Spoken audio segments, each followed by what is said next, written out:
So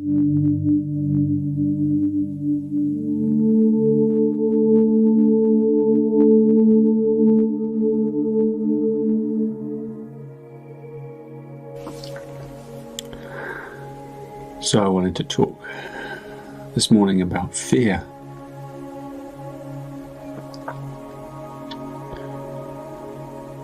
It feels to me, my experience, that fear lives inside our bodies, and that each of us has a finite store of fear.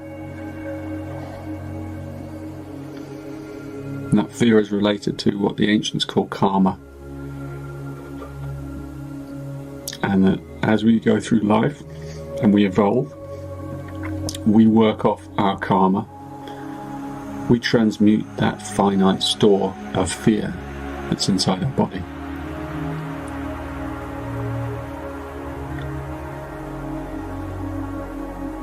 And if you think about that, you think that inside your body is that fear. Think about what that is.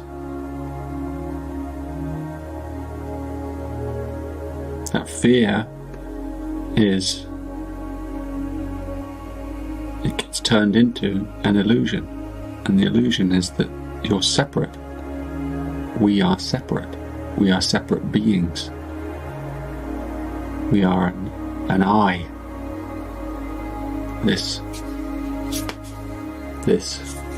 body is separate. That's what the fear is. It sets up this duality, it sets up this whole game. And you without that fear, is no separation, no you. Just this love, just this light, just this interconnection.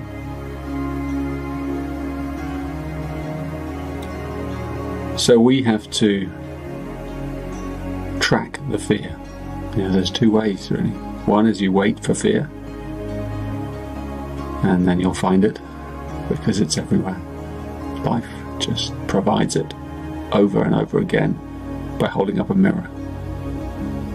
There's nothing but fear in our lives, actually. I mean, there's love and there's all that, but there's fear underneath everything. Because it's in our body and it's crying out to us to transform it. So we have to track it. Now, this is a stage for people. Instead of waiting for it to manifest, we actually go hunting for it. We track it, we become a tracker. And so we have to look and see, well, where does fear live in my life? Where am I most afraid? Where am I most unhappy?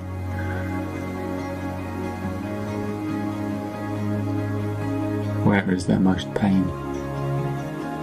And then we go towards that pain, we go towards that fear.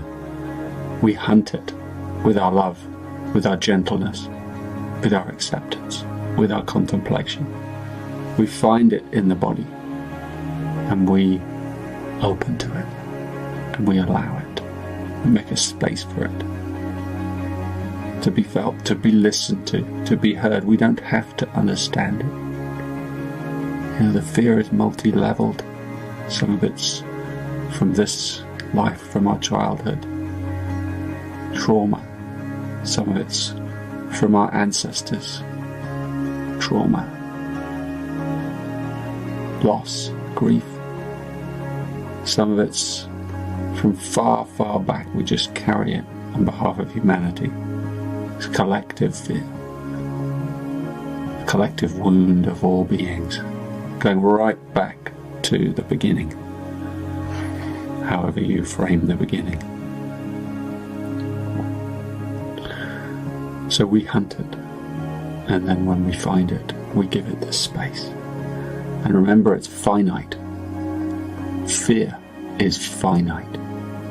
That is a really important thing to celebrate.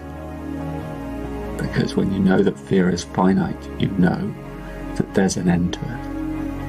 And you must always keep that end in sight in your heart.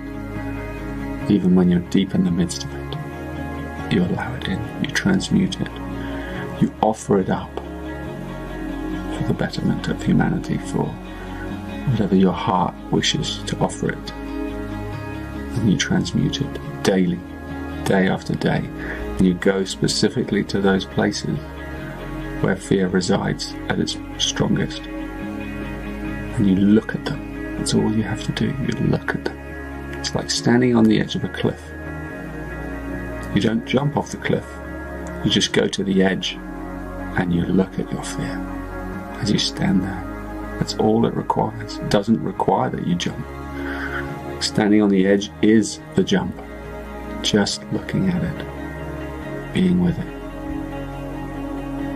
And then it transforms. Slowly, slowly, over the years, over the eons, we're transforming these finite reservoirs of fear. And of course, one day, we'll get to the last few atoms of fear left inside us, the most stubborn ones. We'll have to give them our ultimate gentleness and softness as they disappear into the vast light of the consciousness of the whole that lives inside us, behind the fear. So be a hunter today. Go and find your fear. Don't wait for it to find you. You go and find it. And when you find it, treat it gently.